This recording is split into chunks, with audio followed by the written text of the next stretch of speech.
He took an old gym for an old college and transformed it into something new and somewhere special, a place for all children to play the sports they love. His name and our nominee for the 2022 Jefferson Awards, Gary Thrapp.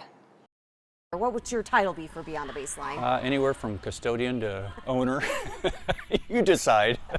But Not a very good that's custodian. That's a very true statement, though, Right. isn't it? You do all of it here. Yeah, my wife and I have been working really hard in a variety of different ways here, so, yep. So what started Beyond the Baseline? At the time, my wife and I were donating to our school, helping out with a youth sports tournament that they ran to get some extra funds. So the first event I came to help out was here, actually, about 25, 26 years ago. So I'd heard of the facility, but most specifically around the year 2006, I was going around town looking for a place for my own kids to have a batting cage and a hoop, and found out from a friend that this was available. So how do you think I did? Pretty good. Yeah, it's a hoop and definitely a batting cage, no doubt about that. With pickleball, we've got a stroller strike group, basketball, volleyball. We've had wrestling in the past, workout facilities, so it's really cool. We do a series of basketball tournaments for youth and some high school, and volleyball as well. They're pretty popular. Why do you think it went from finding a place for your own kids to have a spot to play to having and running a spot for all kids in our community to play? Well, initially it was the motivation was survival, because we bought a facility that there wasn't a lot going on in it. So we're like, okay, what needs are out there, and how can we kind of fill those needs and keep the bills paid and what have you? But my wife and I put so much time and energy into it, and there were so many needs out there that we were able to be pretty successful with it. And so then it was like, in that process, we're seeing additional needs and how we can maybe benefit our community even more. What we found here is that things happening outside of our walls so often play out here in youth sports, watching our kids compete. So not only good things, but bad things that people are experiencing, whether it's their job, whether it's out on the streets, whether it's, in relationships. So often those things are exposed when they're watching their children compete and work hard.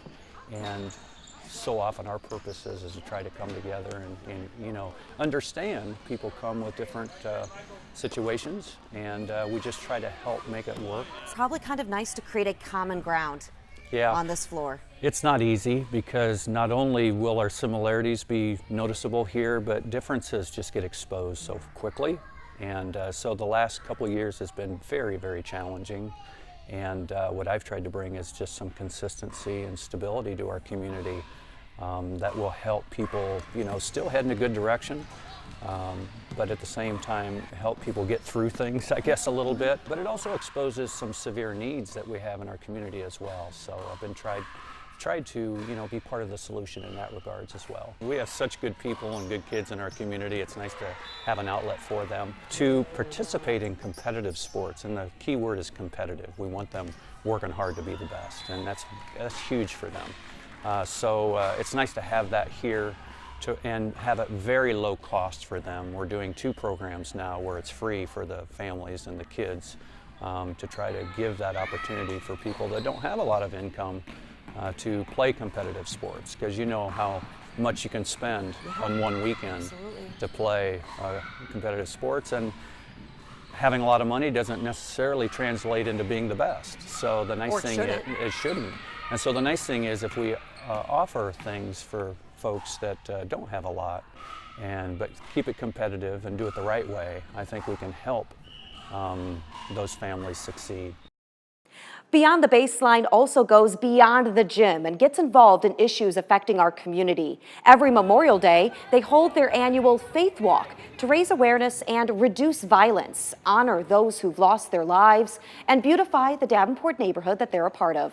This year's Faith Walk is taking place Monday, May 30th from 1 to 3 p.m., and all are welcome. To learn more about the event and Beyond the Baseline, head to WQAD.com. Click Jefferson Awards at the top of our homepage, and there you'll be able to learn more about Gary as well as our other nominees. And later this year, we'll choose one of them to represent the Quad Cities at the National Jefferson Awards ceremony in Washington, D.C.